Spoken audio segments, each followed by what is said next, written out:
el nombre del Padre, del Hijo y del Espíritu Santo. La gracia de nuestro Señor Jesucristo, el amor del Padre y la comunión del Espíritu Santo esté con todos ustedes, donde quiera que nos escuchen y nos vean. Bueno, a ver, aquí estamos. Ya no hace falta explicar por qué, pero de todos modos el virus nos ha encerrado un poco. Y aquí estamos en la capilla de San Ferdinand, la que está al otro lado de la iglesia, en la rectoría. Y el padre Juan Ayala me ha pedido que dé 3 conferencias.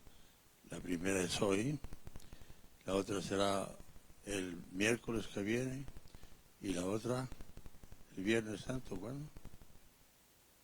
Entonces, con mucho gusto, ¿cómo cambian los tiempos? Hace unos años era mi monaguillo y ahora me manda. Ahora me ordena. Y yo tan tranquilo y tan feliz. Pues estaba yo pensando, ¿de qué hablamos? Y me acordé de aquella frase de Jesús que dijo: nadie tiene amor más grande que aquel que da la vida por sus amigos. Y entonces yo dije, bueno, pues lo que tenemos que hablar a lo mejor es hablar bajo el título de Dios es amor.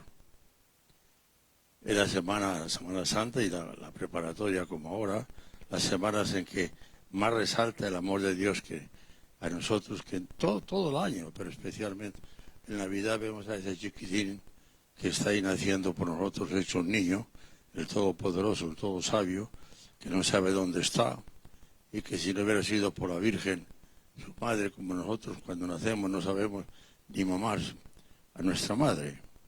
Pero después va a crecer y así, ahí más tarde, ya no va a ser su madre y San José, su padre, el que le va a decir lo que tiene que hacer, es él. Y ahí es donde él se retrata, donde él nos retrata también a nosotros. ¿Quién es Dios? Y se podría alargar mucho esto, pero yo quisiera, antes de explicarles que lo que voy a decir no se trata de una fotografía de Dios. Se trata de un retrato de Dios. ¿Cuál es la diferencia? La diferencia es que en la foto puedes ponerte, sonreír, poner un post muy bonito, etcétera, etcétera, pero por dentro no te dicen quién eres. Y el retrato es retratar tu alma, retratar tu corazón, retratar lo que realmente eres. Y eso es lo que pretendemos con la gracia de Dios hacer ahora. La fotografía, me acuerdo de haber leído en una ocasión que unas comadres se presentaron, se dijeron, hoy vamos a comer a un restaurante muy famoso, y se peinaron, se arreglaron estupendamente y de una manera casi exuberante, y fueron por allá y las pone en una mesa. Bueno, ahí estaban sentadas y de buenas a primeras están fijándose en la gente que está a la derecha. Y llama al camarero y dice, ¿sabe qué? Venimos a pasar un rato muy bueno, pero esta gente que está a la derecha, con esos peinados que tiene y esas cosas que traen hoy, no nos podía mover. Y dice, pues no sé, deje que llame al que maneja el restaurante. Vino el que maneja el restaurante y le dice lo mismo. Y el encargado del restaurante dice, mire señora, ¿sabe que queremos que la cambiemos de aquí porque no le gusta todo lo que ve a la derecha? Sí, pues no se va a poder, porque lo que ve a la derecha es un espejo.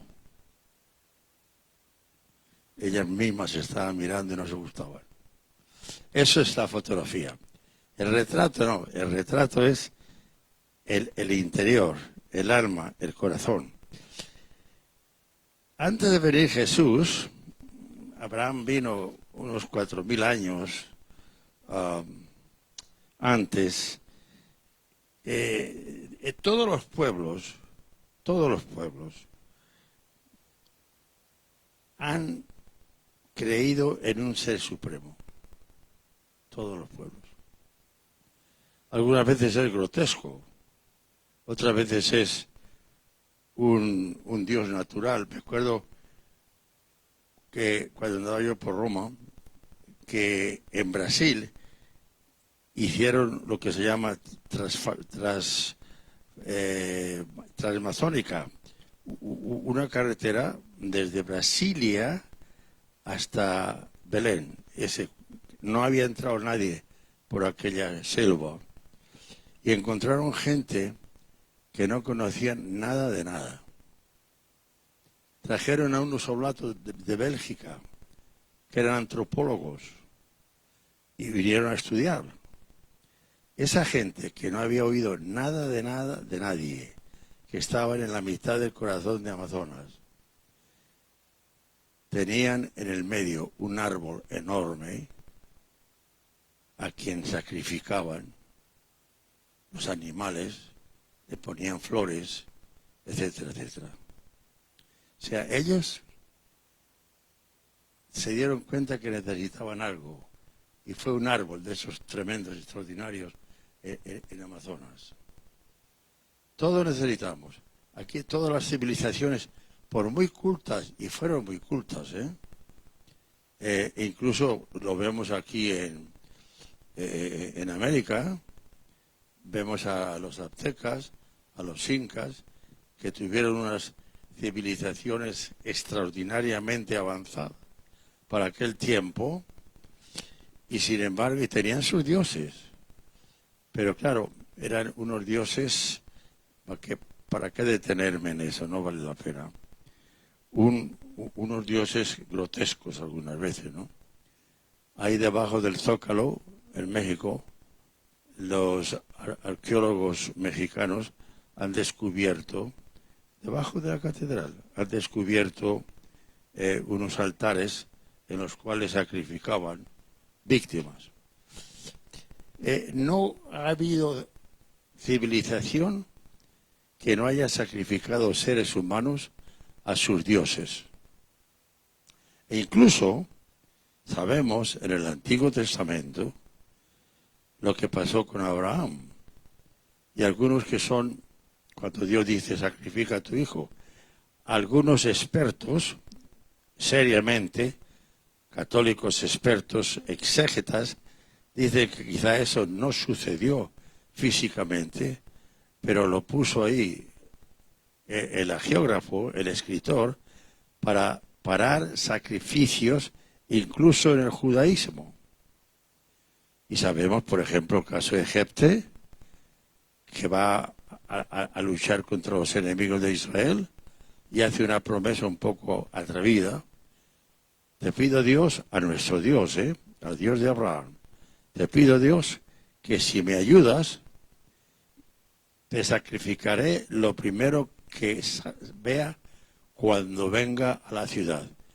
Mira por dónde viene a la ciudad y lo primero que ve es a su hija, que viene contentísima.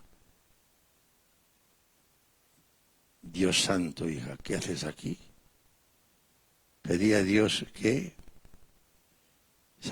sacrificar a las personas, y eres tú. Y ella le dijo, Padre, si lo ha prometido, hágalo. Y sucedió al parecer, ¿no? Por eso, hasta ahí, eran dioses, y ya en el judaísmo nos extraña un poco, pero sin embargo,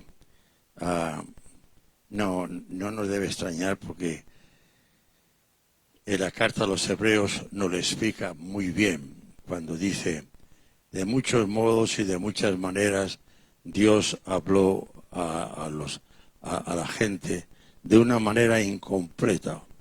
Ahora, con Jesús, ha hablado perfectamente. Jesús ya es distinto. Pero hubo tiempo en que no conocían a Dios muy bien, incluso en el judaísmo. Y precisamente, a pesar de que Dios había mandado a los profetas, no entendían que un Dios podía ser, por ejemplo, amoroso y tolerante. No lo entendían. Y por eso chocaban con Jesús, que como veremos, es el que nos va el verdadero retrato de Dios.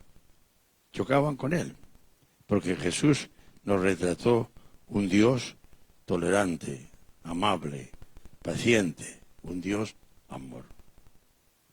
Ese es por eso, si se fijan, nunca en el Antiguo Testamento se atrevieron a llamar a Dios Padre. Nadie, ni Abraham, ni Moisés, ni nadie. Nadie se atrevió a llamarlo Padre. Lo llamaban el Señor, lo llamaban el Omnipotente. Hay frases muy bonitas. Una de ellas es, por ejemplo, que dice: aunque la madre se olvidara del fruto del vientre, de su vientre, yo no me olvidaré de ustedes. O sea, frases hermosas, pero llamar Padre a Dios, nunca. Ni Moisés, ni los profetas, ni siquiera San Juan Bautista, el más cercano a Jesús, su primo. Eso no lo entendían. Incluso cuando Jesús comenzó en su vida pública a hablar de su Padre, comenzaron los problemas verdaderos entre aquellos que dirigían el judaísmo. Comenzaron los problemas de cómo puede este hombre llamar a Dios Padre. Y mira por dónde. Por eso, miren, no sé si se habrán fijado, cuando el domingo rezamos el Padre Nuestro, el que preside, el sacerdote que preside, dice: fieles a la recomendación del Salvador y siguiendo su divina enseñanza, nos atrevemos a decir, y entonces decimos todos, Padre Nuestro.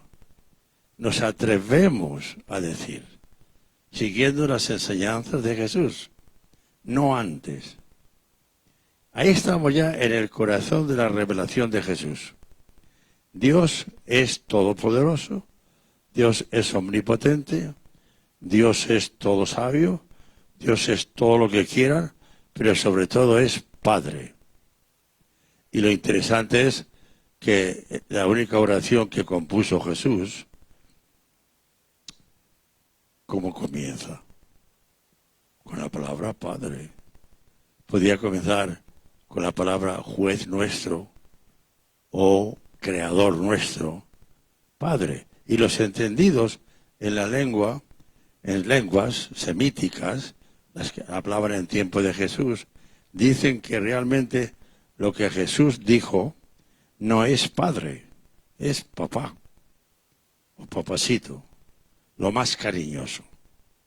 Ese es Dios. Ahora, fijaros, es importante esto, este detalle. Fíjense que no estamos diciendo que Dios tiene amor. Porque si dijéramos que Dios tiene amor y solo pensáramos que Dios tiene amor, yo no las tendría todas conmigo. Me daré un poco de temor, de miedo. ¿Por qué? Porque cuando hablas de tener y no tener, estás hablando ya de cantidad. Nosotros tenemos amor. Y si el amor nuestro, al no ser la esencia nuestra, de la que voy a hablar ahora, aumenta y disminuye. Amores que comienzan muy fuerte y terminan apagándose.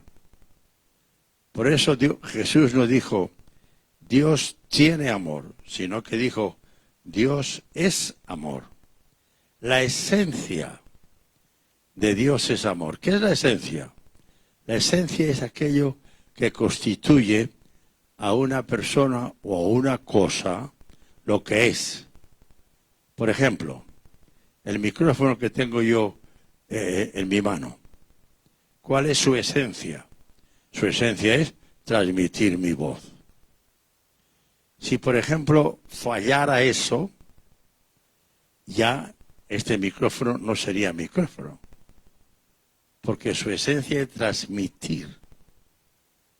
Si tengo un micrófono es para que me ayude a transmitir la voz. Pues eso es la esencia. Entonces, en el caso que, hablando de Dios, pues estamos hablando de que su esencia es Dios. Si el micrófono deja de existir, ya no es micrófono. Si Dios dejara de amar, ya no sería Dios. Es fuerte eso, pero así es. Si Dios dejara de amar, dejaría de ser Dios. Por eso hay que tener muchísimo cuidado cuando nos vengan dudas sobre Dios me amará igual que ayer, me amará o ya no, porque he pecado, porque lo he ofendido. Y ordinariamente entre nosotros los hombres y las mujeres, cuando hay ofensas por medio, ¿qué hacemos? Disminuye el amor, aunque se pida perdón. Y si hay muchas ofensas, terminan por matar ese amor. En el caso de Dios, no sucede eso.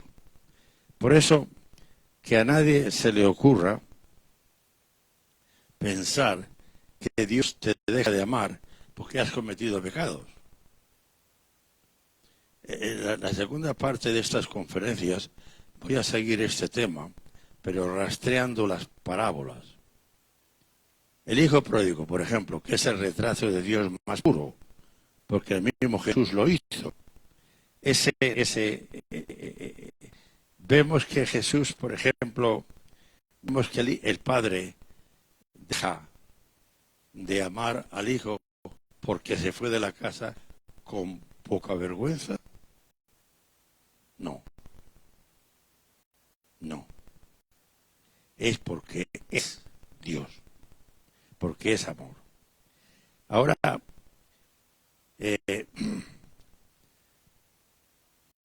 hay aquí algo que ya una vez el Papa Benedicto XVI, en una conferencia que dio en la universidad donde él enseñaba antes de ser cardenal y antes de ser Papa, decía que la metafísica ayuda muchísimo a entender la teología. Y entonces él decía, Dios, fijaros qué palabras, Dios consiste en amor, su esencia es amor. Si no ama, deja de existir. Dios ni sabe, ni puede, ni quiere otra cosa que amar. Ni sabe, ni puede, ni quiere. Si dejara de amar, dejaría de existir. Como este micrófono deja de transmitir mi voz, ya no sirve. No puede porque su esencia es amar. Y no sabe hacer otra cosa sino amar por la misma razón. Dios es libre de haber escogido cualquier cosa, cualquier otras cualidades, pero escogió ser amor. Y claro, con el amor viene el perdón, viene la alegría, viene la paz, viene la justicia. Nosotros, los que somos por tradición católicos, podemos caer en una rutina que nos pueda hacer daño. Y es pensar, creemos en Dios, creemos en su amor, creemos en todo esto, pero realmente pensamos que Dios me ama a mí el día antes de pecar, lo mismo que el día después de pecar. Tiene que, no puede de otra manera. Lo que pasa es que cuando no amamos, nosotros bloqueamos a Dios, pero Él está ahí. Como dice esa frase del Apocalipsis, estoy a la puerta y llamo. estoy a la puerta y llamo. Si me abren, entro. Siempre está ahí. Fijaros, lo que voy a decir quizá les extraña a algunas personas, quizá no. Dios, hay infierno. Voy a hablar un poquito de eso más tarde. Sí lo hay, pero no creado por Dios. El infierno ha sido creado por aquellos y aquellas que se retiran de Dios. Si se fijan, cuando Jesús describe el último juicio, lo pone de una manera dramática. No sabemos cuándo va a pasar, pero algo así va a pasar. Pero claro, también acuérdense que muchas de estas descripciones en las lenguas semíticas son aproximativas. Por ejemplo, cuando dice Jesús, es más fácil que un camello entre por el agujero de una aguja que un rico en el reino de los cielos. Lo dice completamente clarísimo. Bueno, cuando es el estilo de las lenguas semíticas. Cuando habla del juicio final, si se acuerdan, a los de la derecha están ahí porque amaron. Punto. Y demostraron el amor haciendo eso que nos dice ahí. Tuve hambre, me diste de comer, tuve sed, me diste de beber, etcétera, etcétera, etcétera. Y los de la izquierda están ahí porque no amaron. Tuve hambre y no me diste de comer, fui extranjero, fui inmigrante y no me dieron casa. Está ahí. Entonces, van a la derecha, que es el cielo, o van a la izquierda, no porque Dios los mande, sino por sus obras. Y los grandes místicos españoles, Santa Teresa y San Juan de la Cruz, repetían muy, muy bonito esta frase: al final de nuestras vidas seremos juzgados por el amor. Así que volvamos a lo que iba a decir, que es algo que quizá les va a extrañar a algunos, no lo sé, sobre el infierno. Hay teólogos serios, y a mí me gusta lo que dicen, y yo creo que tiene que ser así, porque Dios no cambia, que Dios sigue amando a aquellos que están en el infierno. Pero como ellos lo bloquearon, el amor no pasa. Y en eso, falta de amor es el infierno. Falta de esperanza. No es culpa de Dios, es culpa de la persona.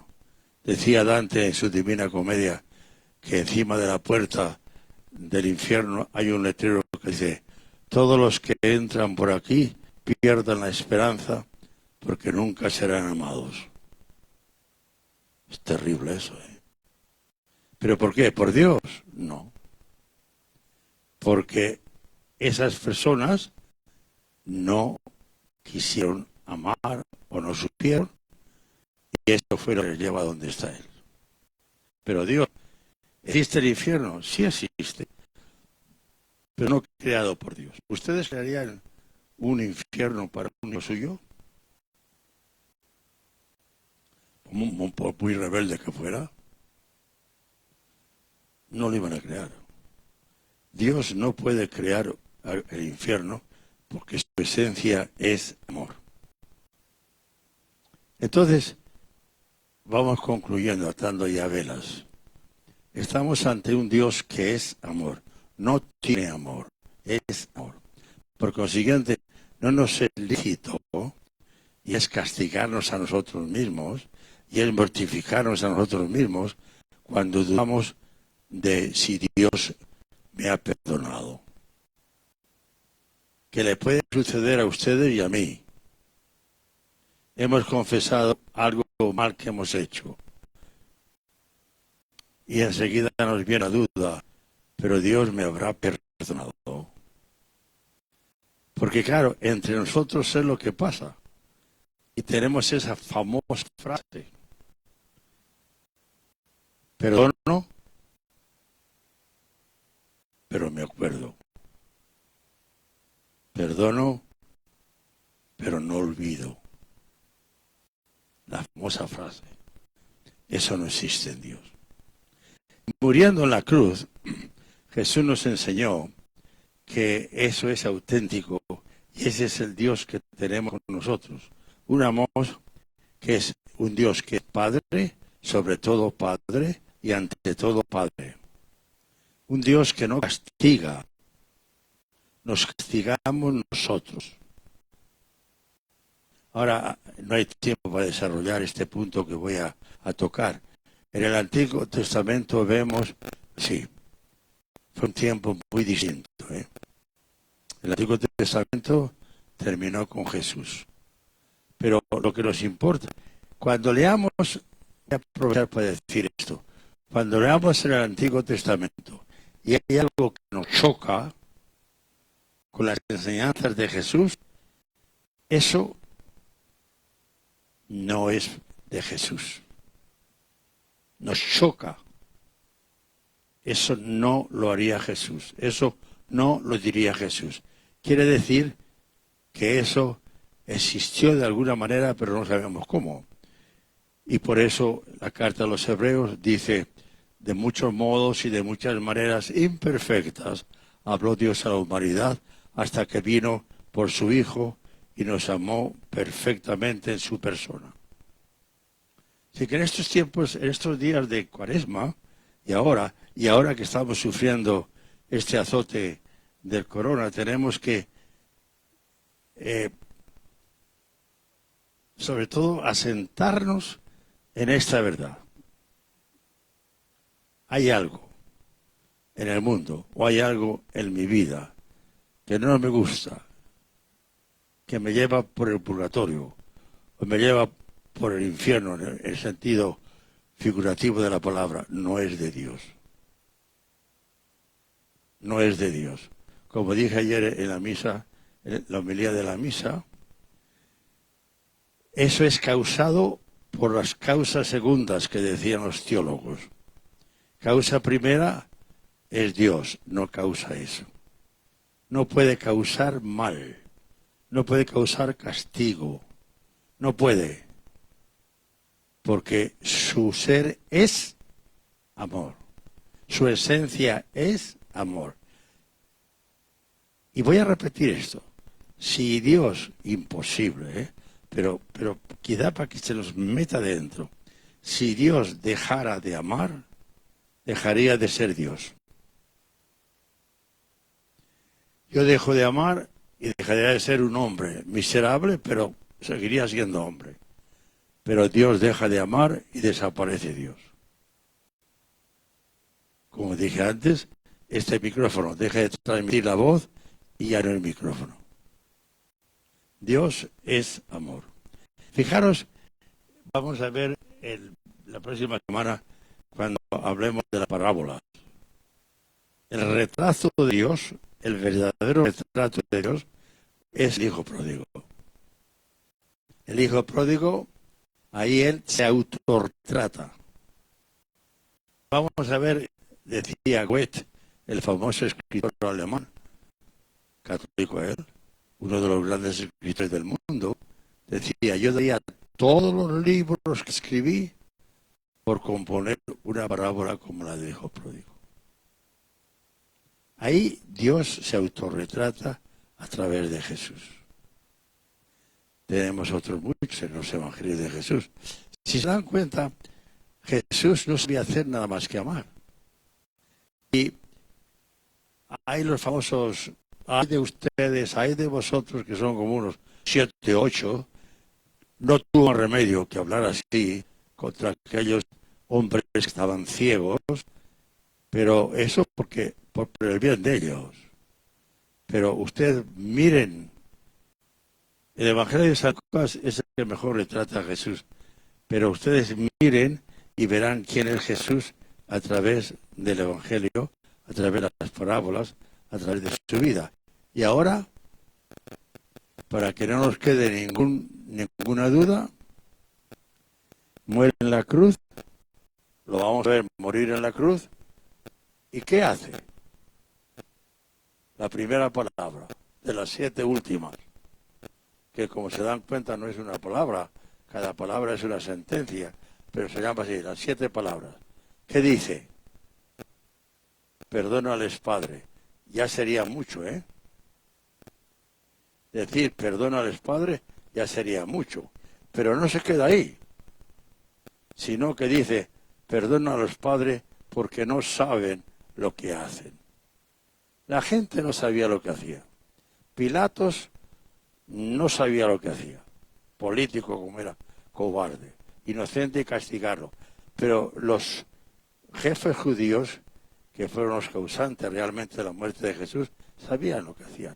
Confusamente habían visto milagros, habían visto lo que había hecho, habían visto quién era él, habían visto, conocían las profecías, sabían que se habían cumplido todas en él. Y sin embargo, fijaros qué interesante, Jesús, la primera de las 7 palabras es esa: perdónale al Señor. Los perdona y encima los excusa. Perdónale al Señor ya sería bastante, ¿eh? Porque no sabe lo que hace. Ese es Jesús, ese es. Ahora nosotros, mientras caminamos en este mundo, tenemos que caminar en la fe. Y como dice la carta a los Hebreos, la fe es la evidencia de algo que tenemos y algo que nos espera. La fe es la que dice todo esto en resumidas cuentas y atropelladamente que acabo de decir. Tenemos un Dios, amor. No tiene amor. Dios es amor. Bueno, pues muchas gracias por habernos escuchado y corran la voz y díganle que todos los días aquí se transmite la misa, ¿no?